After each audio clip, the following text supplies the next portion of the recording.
and thank you for joining us to today's Lunch and Learn. Don't be the barrier, how employers can support employees with low vision. My name is Bea Petrini Lee. I'm an employer coach at Goodwill, and presenting today is Shelly. Hello. Shelly. Right. Hello. Oh, that was weird. That's my coworker, Diana.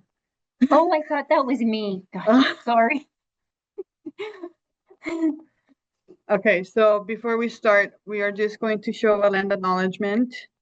Can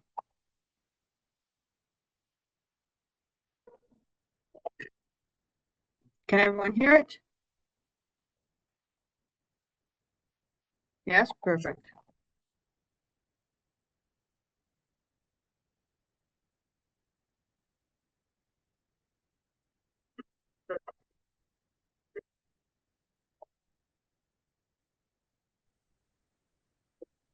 No, we can't hear it. They can't hear it.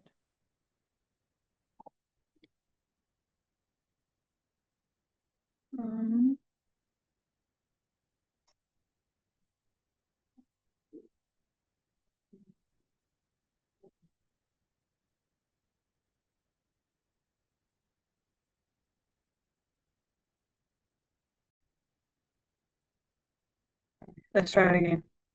What is land acknowledgement?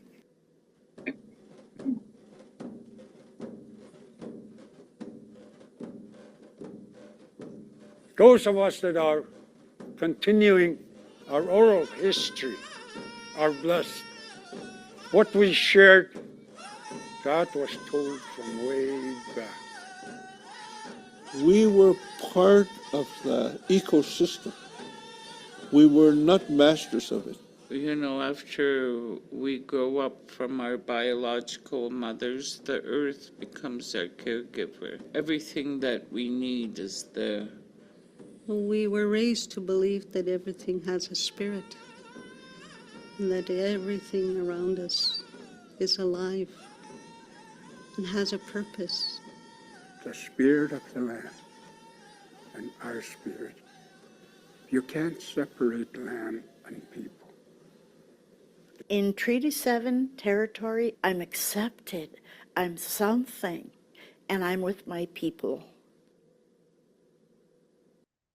We honor our ancestors by acknowledging Treaty 7 territory. We acknowledge the Treaty 7 nations, the Piikani First Nation, the Siksika First Nation, the Kainai First Nation, the Stoney Nakoda First Nations, and the Tsuut'ina First Nation. We acknowledge the ancestral territory of the Siksikaitsitapi, the Blackfoot Confederacy, and the home of Métis Region number 3.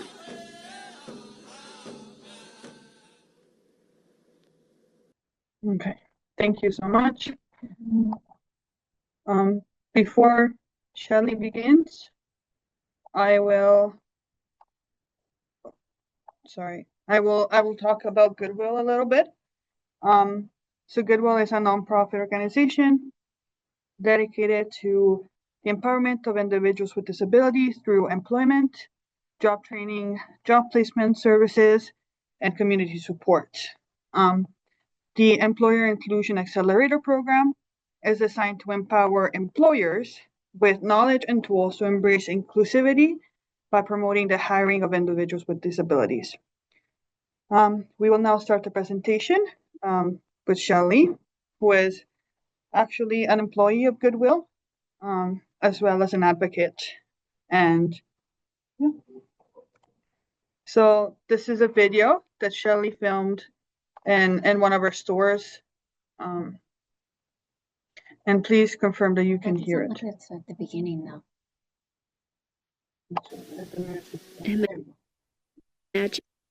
Can you guys hear it? Okay. Oh, sorry. Okay. Imagine spending an hour doing your normal, everyday life tasks when suddenly nothing works the way it usually does. You reach for your glasses on the bedside table, but they aren't there. You arrive at work and everything is completely silent. Your clothes feel uncomfortable, your surroundings seem unfamiliar, and getting to your desk feels impossible. Or maybe you go to get dressed in the morning and realize you can only use one arm. Your mind is racing to figure things out, but the fear and anxiety are almost crippling. My friends, welcome to a glimpse into my life and the lives of many others living with a disability. Okay. Yeah.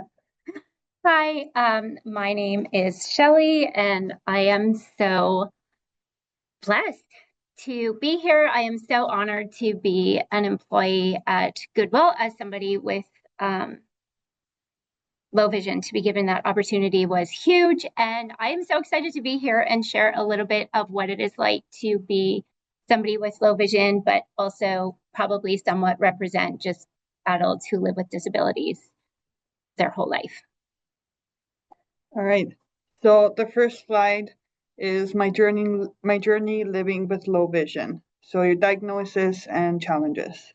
Okay, so first of all, I should say Bea is my reader because I cannot read any of the slides.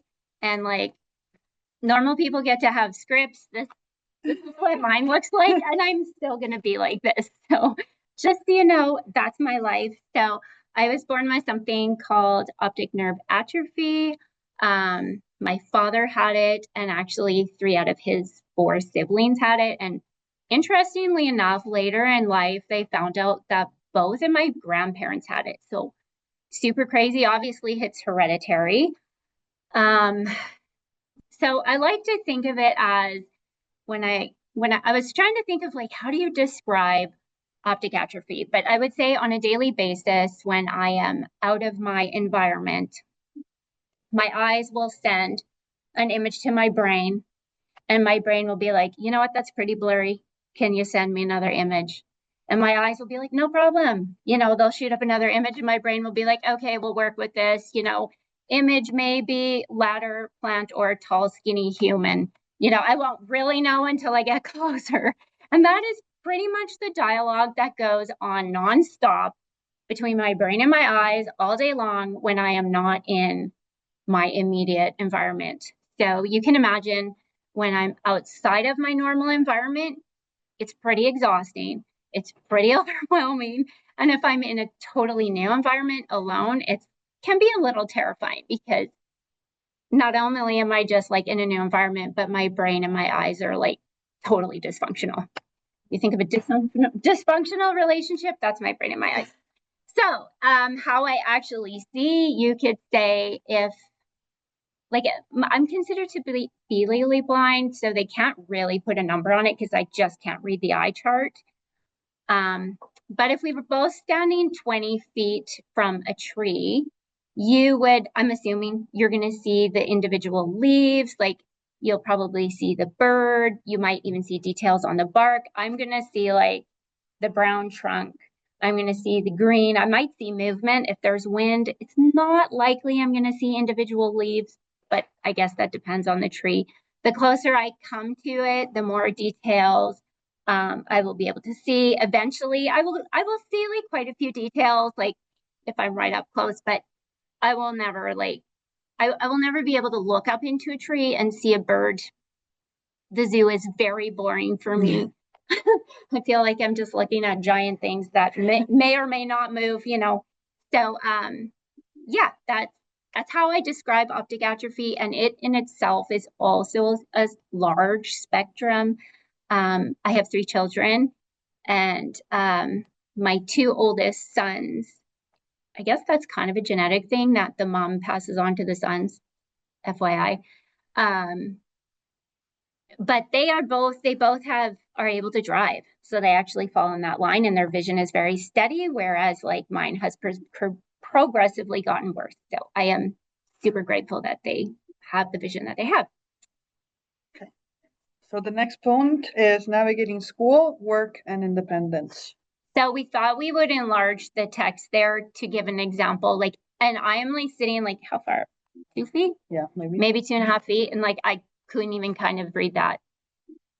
Still can't read it. So just to give you an example, the world cannot possibly be accessible for somebody who is legally blind or low vision. But my life going through school, like my parents figured out that I had low vision when I was about 3, just because I was holding books closer to my face.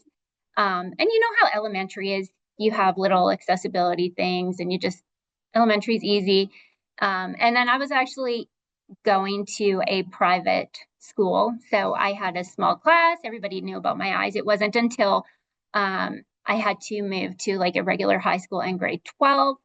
And yeah, that was definitely different. For some reason, I didn't tell teachers that I couldn't see. I only confided in 2 of them. So my only conclusion at that point must have been that I felt safe. And then they did small accessibility things, which I asked them to. I really did not want people to know that I had low vision. I joined choir, couldn't see any of the sheets. So if you can imagine trying to join choir and not be able to read the words. Again, I definitely have the ability to just hack my way through life. I would even do weird things like the combination on a lock. For somebody who can see, no big deal. For me, it was like, how do I, until my muscle memory, which I live a lot by muscle memory, until my muscle memory kicks in, how do I learn this lock without leaning forward? So I would always pretend that I was scratching my ankle. And while I'm scratching, I was really itchy and I would turn it. And then that's eventually your muscle memory kicks in. You don't have to see and you can open your lock. Your ankle is no longer itchy. So that was kind of my school life. Didn't actually graduate. And then I just continued on. Like I always wanted to be a waitress. So I found the one restaurant in Red Deer, which is where I was, that didn't use computers, which was Zellers. It was so good. And they still wrote the stuff down on paper. So I applied there and waitress there. When we got married, I don't know, we had one kid at 19. Anyways, I ran a day home for 20 years and people wonder how you can do that being legally blind. But that's because I was in my own environment. So again, my brain and my eyes aren't constantly trying to work when you're in your own environment. I'm not walking into my living room and every day figuring out that that's a couch. It just, my couch is there. I know it. So you begin to learn things when it comes to like stoves, microwaves, laundry. I just memorize. I memorize absolutely everything, the buttons, where it is. So I rely less and less on my vision in that sense. And then COVID flipped life upside down and we moved to Calgary. I closed my day home after 20 years. And then I very much realized as soon as I was in a new environment, I was like, holy crap, my vision's really bad. And learning to get around a new city, take a bus, applying for jobs, employers were very much like, oh, you have low vision. Like they couldn't understand that I would still be able to do things. Wasn't really given opportunities until I did apply at Goodwill. And, here I am today, and I'll speak a little bit to that on the next point. So the next point is turning adversity into advocacy. Oh, whoops, was this one workplace? No, this one was the school and independence. Oh, okay. Yeah. All right. Anyways, okay. So yeah, just I guess to go more into being at my workplace and just realizing how I think I became more aware of how my eyes and my brain work together when I started at work, because it was a new environment and there was a million objects that my brain didn't recognize by the image that my eyes would send. So now when I come to work and I see a black image, even though I don't see the details, my eye sends it to my brain and my brain's like, that's a basket, So that's been how that's gone. And I think even just realizing, like working outside of the home again, which I hadn't done since I was a teenager, being aware of the difficulties, but then also being aware of like how wonderful it is to be given the opportunity, work with wonderful employers and employees, and just experience all of that, and just be like, it would be so cool to like have others just understand a little bit what it is like to be somebody with a disability in the world. Okay, so this is understanding low vision. So You want to read them? yeah, the first one is blurred vision, the second is tunnel vision, and the third is blind spots. So when it comes to blindness, blindness is actually a huge spectrum. So I myself, I don't use a cane or a dog. I fall into this, I feel personally like it's a weird category because I have enough usable sight that I can walk around. I'm not going to run into you. But at the same time, I feel like when it comes to like a blind person, I feel like I have 20/20 vision. When it comes to somebody with 20/20 vision, I feel very blind. And actually a misconception is that like blindness is like blackout, but actually that's less than 5% of people that are considered to be legally blind have zero vision. Most of us have some usable vision. And I don't know what the percentage is, but I think a lot of people lose it later in life, whereas I do think being born with it in a way, it's all I've ever known. So my adjustments and my hacks, I've just always adjusted over the years. Mhm. So this is how I see. Oh, okay. So this was really cool. It's kind of hard to explain how I see, but when I found this, I was like, wow. So this is kind of like somebody I compared to somebody who's nearsighted, where in the distance everything is blurry. So here, obviously, you see at the front, there's more clarity. In the distance is blurry, but we're still going to assume or know that it is a mountain with trees on it. So that's actually called blur recognition. This is how people in my world live. We use something called blur recognition, which the example of the basket, that is called blur recognition. Even when it comes to like some of my coworkers, I know who they are, not because I see their face, but by their height, the way they walk, everything, their stature. Some people walk while they shuffle their feet. I'm using all of my senses to figure out who they are. Another great example would just be like a stop sign. I can't read it, but it's on the corner. It's bright red, and it, is yay high above up in the air. I can't actually see the post. I guess it would be a floating red object. I know that it's a stop sign, even though I can't actually read it. So this is a great image of how I live my life. Awesome. So the next slide is common barriers employees with low vision face in the workplace. So one of the barriers is employers lacking awareness or education, unclear communication or inaccessible tools, visual only training or material, and lack of flexibility and assumptions about capability. Okay, so generally speaking, I'm going to kind of speak on behalf of others with disabilities, is we're not going to apply for a job that we can't do. So if we're applying for it, we will have ways of figuring out how to accomplish what needs to be done. It's just going to be a workaround, and given the time and opportunity, we will get there. When it comes to barriers, when you have low vision like myself and you're legally blind, 90% of things are going to present some form of a barrier. It's just the level of barrier. But I wouldn't say I walk around feeling like, oh, I'm continually running into barriers. I mean, it's my life. I'm always hacking through things, figuring things out. For instance, at work, when I'm putting clothes away, one brilliant thing that we have is everything is color coded. So rather than trying to like read the tags that have the signs of the sizes, which they are big, but I still have to lean forward. I don't try to read the signs. I just know that every time I'm at black, I'm at a new size. So I can then just follow the colors. I see black, then I can figure out the size. So that's like that's a form of like a hack, how I figured out how to do it without actually reading the sizes. As you saw in the previous one, I also have a magnifying glass. So I do usually, like when I'm out and about, I have a magnifier on my phone. No, I do not carry a magnifying glass around with me. Yes, I could. No, I don't want to. But it's much more efficient at work. And I do find like muscle memory when I am out in public, and I will automatically go to put my hand in my pocket in my vest. And I'm like, I don't have my magnifying glass. So yes, I could get one. No, I'm not. Okay. what else do I have here?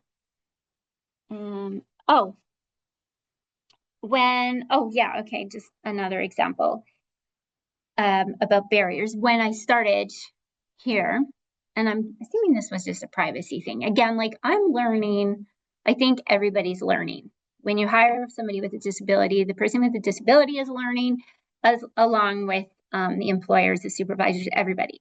So probably privacy reasons, but when I started here, my supervisors didn't know about my vision. And I assumed that they did. So there was some pretty awkward moments when they were kind of like encouraging me to do certain things or work and do like work at a certain pace, whatever. And I was like, I'm thinking to myself, like, don't they know that I can't? So note to self, it's super good if all leadership and not every employee needs to know, like I'm fine with that, but yeah, definitely my boss should know that I can't see or that I have that barrier. I feel like that would have been helpful. And this is just a cool thing. I threw this in there last minute.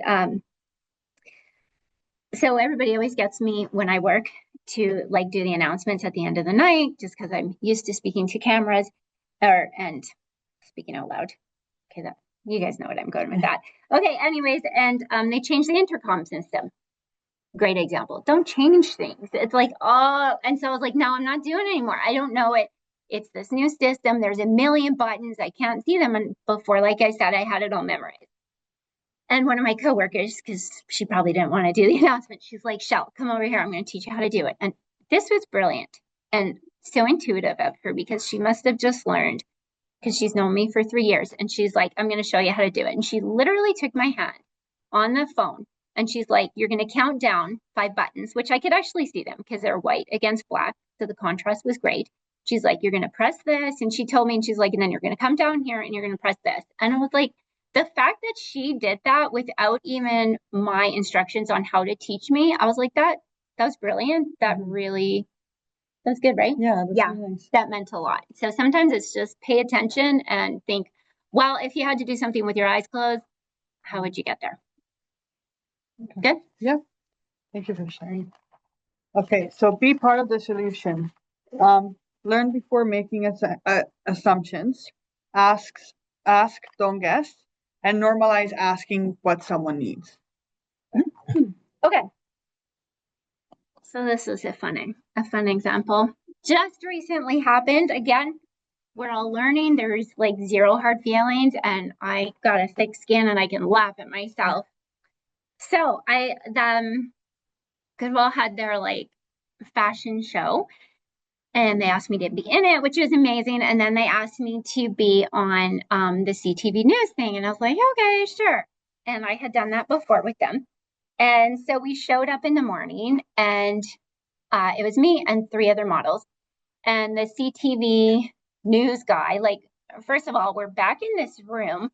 And so can you imagine? I'm in this new space. There's like everything going on, and my brain and my eyes are like continually talking, making 0 sense to each other. And so I'm just following this guy, and he kind of was just like talking to us, like assuming that we're always on camera and this is what we do all the time. And I kept asking questions, and I was like, well, what about this? How long am I standing here?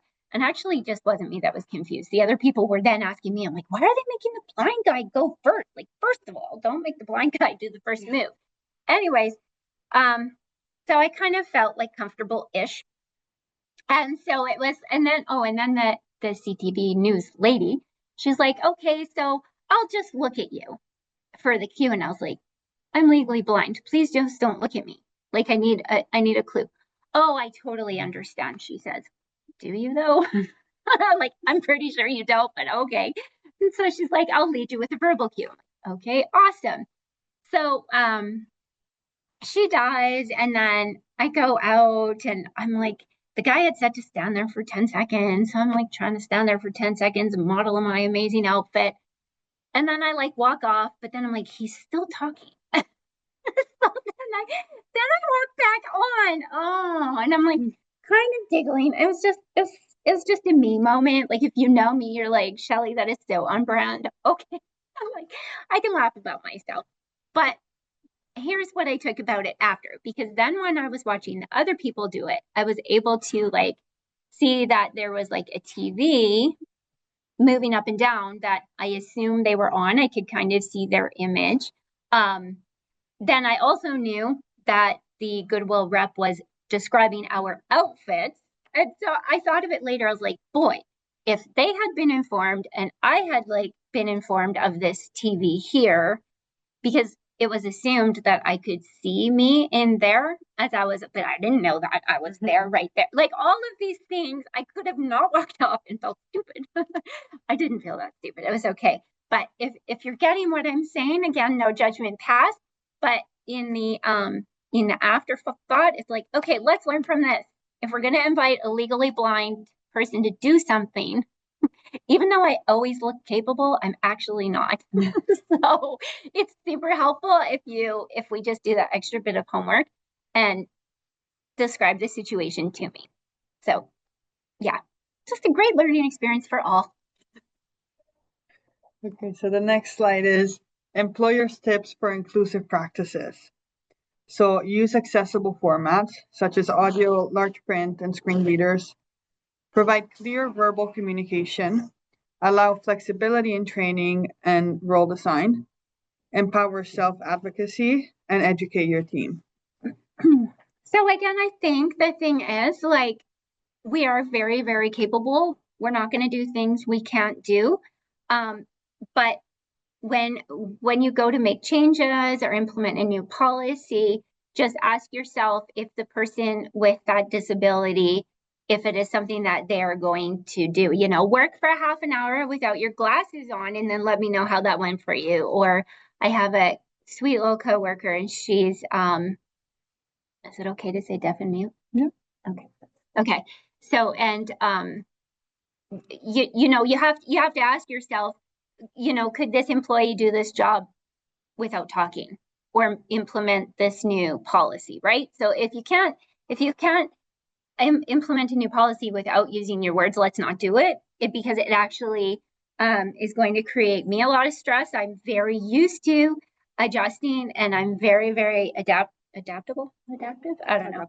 Anyways, but at the end of the day, you will cause me stress. A great example was one day I was at work and I pulled out my magnifying glass to read the tag and I was like, can't see it. And so then I was like, thought I was having a bad eye day. And so I'm like, right, left eye, nothing's working. And I'm like, what the heck is going on? So then I looked at a couple other tags and then I go in the back and I say to my manager, I'm like, did they do something different to the tags? And she's like, oh yeah, they updated them all. They're all going to be different. I was like, I can't see them. And she goes, oh. I was like, yeah, oh. Like, if I can't see the tags, I can't do my job. And so I definitely had a moment of panic and teared up. And my coworkers were like, oh, Shell, that's not very good. I'm like, yeah, no, it's not great. I don't know what I'm going to do. So again, and I let my manager know right away, and she was on the phone and being like, this needs to be changed, and everything was changed and very quickly. So, but just another great example. Why are we doing things, and are our employees actually going to be able to work with them? Mm-hmm. All right, so the next slide is examples of tech and assistive accommodations. So lighting and visual aids, accessible print and labels, communication alternatives, technology tools, and task flexibility. So in this case, I think it's just like, I don't ever expect everything to be accessible. Like currently now in the staff room, there's a million, I call it a million, feels like a million things that could possibly be read on the wall. I won't read any of them. I'm going to be there all day long. So I just always assume, or one of my coworkers would be like, did you know this? Did you see this? No, I didn't see it. Do I need to know? And I'll just get somebody to read it to me. Please don't hand me a long document to read, even if you made it big. I mean, could you imagine, like, not a good time? Just read it to me. So in those kind of sense, it's just, we know that everything is not going to be accessible. And it's okay. Like, that's really okay. If it's if it's a staff meeting, and again, thinking of my coworker who is deaf and mute, you know, don't make her sit through a whole staff meeting trying to get it to interpret on the app. Just tell her the main points. You know what I mean? Like, there's ways around it that we can get what we need to know. All right. And so did you know that over 1.5 million Canadians live with low vision? They face disproportionately high levels of unemployment. Despite these challenges, barriers can be removed with the right support, inclusive workplace practices, and a commitment to accessibility. So by focusing on solutions and accommodations, employers can tap into the talents and potential of individuals with low vision, creating a more equitable and diverse workplace. So the next slide is going to be an activity. So, yeah, okay, go ahead. Okay, so I thought this would be super fun. I oftentimes when I'm in a new environment, especially if it's like an outside environment or a large building, whoever I'm with, assuming I'm with somebody who can see, I will say, what am I looking at? And I depend on their description to help me envision what it is that I am looking at. So I Googled an image that I'm going to get you to close your eyes, and Bea is going to do her best to describe that image to you. Again, you're just going to envision it and then you get to look at it. But just an example again of how I live life. So close your eyes, no cheating. All right, she's going to describe this. I'm assuming their eyes are closed. Okay. No cheating. Okay. So this is a picture of a small street in a European village. On the bottom right corner, there is a lamppost, while on the left there are two restaurants with red accents and outdoor sittings. There are a few chairs, tables, and menu stands. There is some greenery from trees and plants around the picture, and in the background there's a church with a larger dome, and next to it a smaller one. The road is made of cobblestone. You can tell it's probably just be starting to get dark out as the lampposts are on, but it's still pretty light out. Yeah. That's good. Yeah. Yeah, okay, you So- can open your eyes. How did she do? Thumbs up if she did good. Yeah. Thank you, Diana. Yeah. Okay. You did great. Yeah. All right. And so, yeah, I think this was just to show. And I mean, the first time I did this with Shelly, I was like, there's, you know, it's kind of hard to, It is hard, you know, right? because you kind of give for granted the things that you see. Well, but then even trying as to I'm looking, I'm describe- wondering what this is. This is kind of like the building. This? Is that part of the church or is Yeah, I that in think front so. of the church? Yeah. See, I can't see it either. But yeah. And so as we wrap up our lunch and learn, are there any questions that you would like to, or actually maybe should you do your closing story first before questions, maybe? Sure. Yeah, okay. Okay. Yeah, I was just going to close with a little story. And so as I shared earlier, my father also had optic atrophy. And when he was, so I'm the youngest of three, and actually neither of my siblings have it, just me. And so he was working and my mom was a stay-at-home mom. But when I was 3 years old, the manager of the company that my father was working for had always allowed my dad to have a partner, as you know, he would need help with certain things. It was great. My dad's a very hard worker, again, very capable when given the opportunity. That management was moved to a new place and a new manager came in, and she would not allow my dad to work with a partner.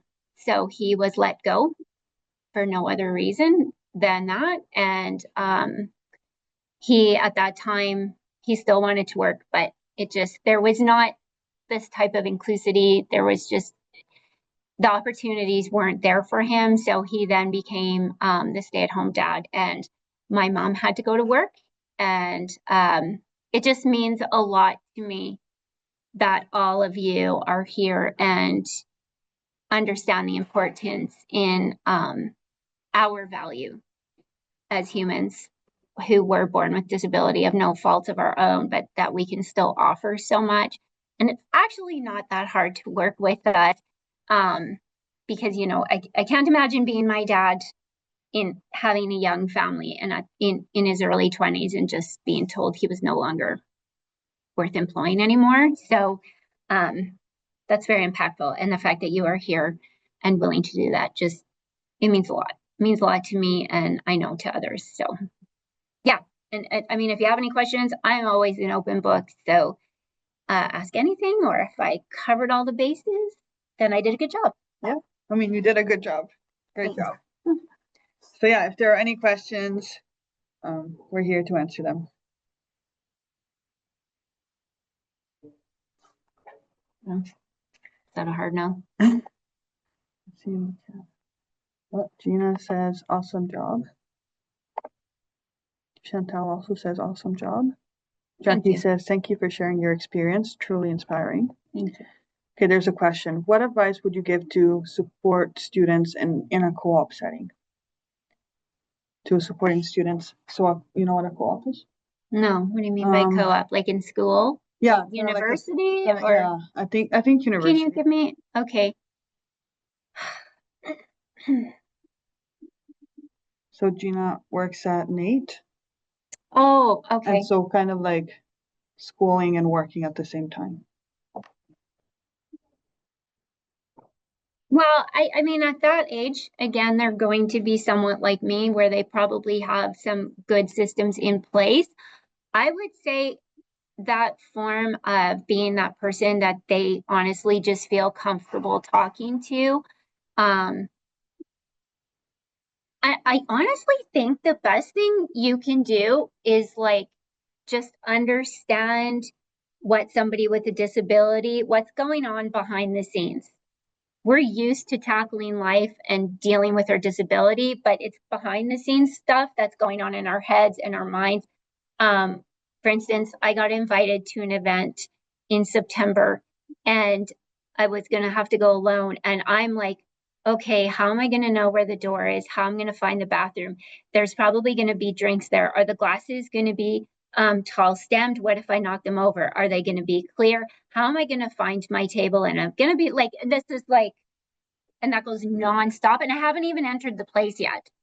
So understanding everything that we go through just to show up in a daily basis, and not from like a whiny point of view, because we're there. It's okay. We don't got chips on our shoulders.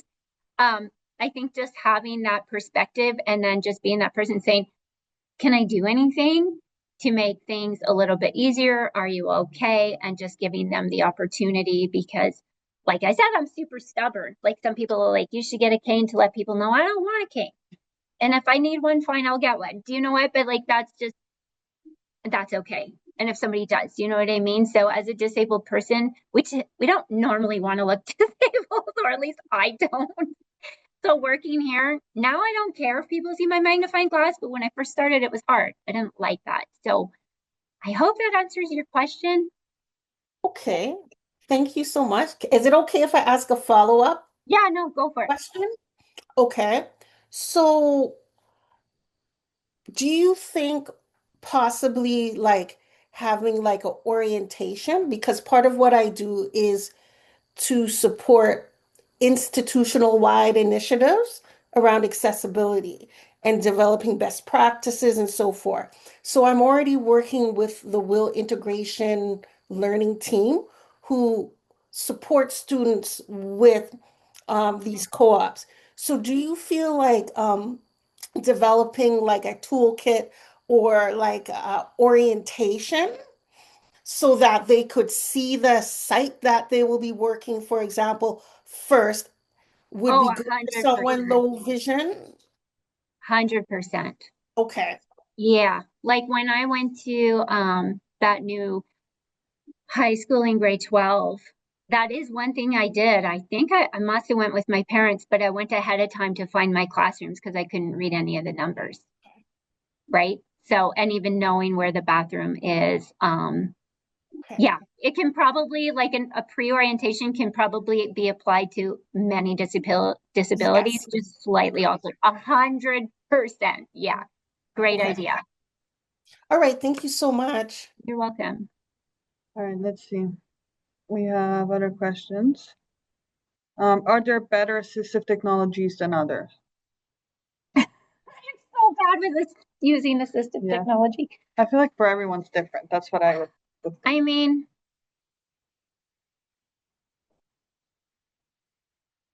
I can speak for me personally, and I like to look as normal, not blind as possible. So I mean, the phones, like you can see how large my text is. I have my magnifying glass here, so you can see and it's got a zoom. I don't know if you're looking at me. Yeah, so was that really awkward, my nose or something? It was your lips. Oh, okay, perfect. So I am always, for me personally, I will always lean towards something that's accessible that makes me look the most normal. It's my vanity. Yeah. That being said, I do realize that sometimes if I was going to school, I would 100% need help, and I would probably reach out to both the school and CNIB and see what I needed. So Anna says, thank you for this wonderful session. Chantal says, all I want to say is this was very informative and your lived experience adds so much meaning in explaining how you have navigated challenges. Caroline says, thank you for sharing your story, Shelley. Okay, we have a question. GA says, thank you, Shelley. Really appreciate you sharing your experience. A question I have is, what is one thing your employer did without you asking that made things more accessible?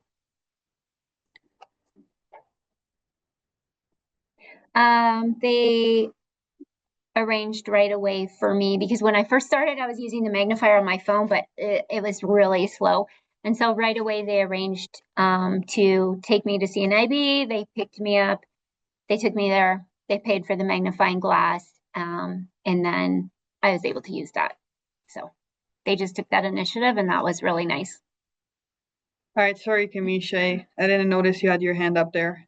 Kamisha is also one of Goodwill, like EIA employee. He's one of my coworkers. Okay.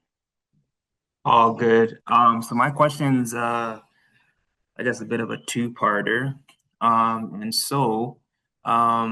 guess when you were applying, I guess you're trying to job search, what was the I guess the interview process like? And then I guess once you got the job, what was the onboarding process like back then? And like was there anything that has changed since then or anything that needs to change in order to, I guess, better accommodate someone with low vision? Like what was that like? Are you talking about all interviews or just here at Goodwill? Can we do I can do both. both? Yeah. Just to kind of contrast. Well, so for instance, I had an interview at the Gap at Chinook Mall. And I chose that mall because I can walk there. So that's a win if I can get there on my own. And actually on the application, they had like a do you have a disability? And I was like, oh, yay. And I totally checked yes. And then I got there and he hadn't read the application. So when I disclosed it, he was like, oh, I'm like, oh, for the love, it was on the application. I didn't get that job. And that was kind of what it was like when I would disclose that I had low vision. It got nowhere. When I came to Goodwill, Karen was just more intrigued that I had low vision and could run a day home. So yeah, she was more than willing to give me the opportunity. Onboarding was painful, horrible, and not to be rude, but anytime you're going to put me in front of a screen and tell me to watch a million videos and answer questions is a terrible idea. So Johanna at the time, who was my worker, I don't know what else to call her, she just completely took over, read everything to me, helped me get through it. At the same time, it was still very long and very difficult. I often just sat there with my eyes closed because, again, I mean, could you imagine just staring in one direction, completely blurry for hours on end? So I guess just off the top of my head, if we are going to have somebody with a disability that we're going to hire, we probably don't need to make them do part of the onboarding that has nothing to do with them. If it's never going to be something that I can do because of my low vision, let's not make me sit through all of that if possible. Otherwise, just give the option. Like, do you want to sit and do hours of videos, Shelley, or do you want me to just read it to you? I'm 100 times going to say, just read it to me, please. So, and I don't know what it's like well, every once in a while I get sent a video that I need to do, and I just get them to do it here with me because, again, if it's not accessible, I'm not going to do it, which sounds terrible.